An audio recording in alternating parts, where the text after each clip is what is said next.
c'est la fin des grands empires et des autocrates. Le carrosse d'or des empereurs d'Autriche va à la casse. Le reflet de la belle princesse Zita ne fera plus pleurer les Viennois. Ils sont morts de faim.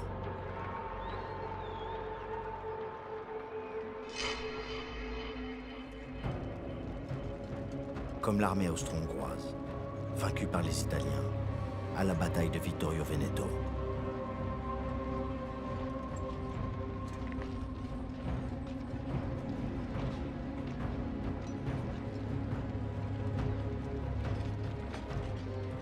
Le grand empire d'Autriche et de Hongrie sombre.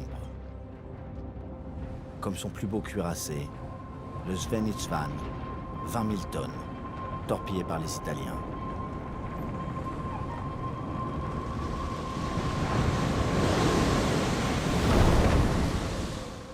Charles part pour l'exil avec Zita.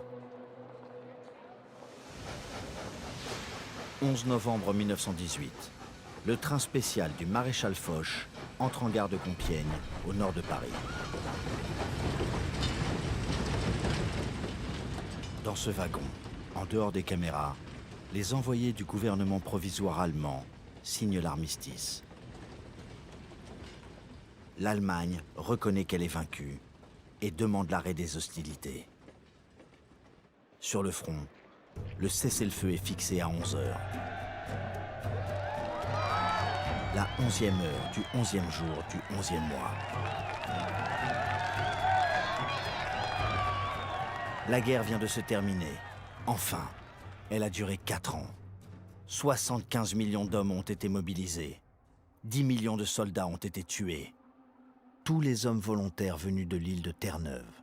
7 000 Portugais, 13 000 Belges, 90 000 Bulgares, 120 000 Américains, 130 000 Serbes, 200 000 Roumains, 350 000 Turcs, 450 000 Italiens, 900 000 soldats de l'Empire britannique, Australiens, Néo-Zélandais, Canadiens, Indiens, Sud-Africains, 1 200 000 Autrichiens, 1 400 000 soldats de la France et de ses colonies, Sénégalais, Algériens, Tunisiens, Marocains, 1 700 000 Allemands, 1 800 000 Russes.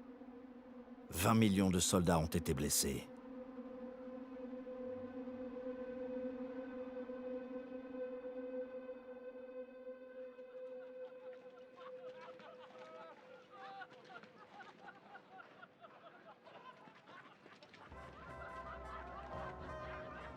« 8 millions de civils sont morts.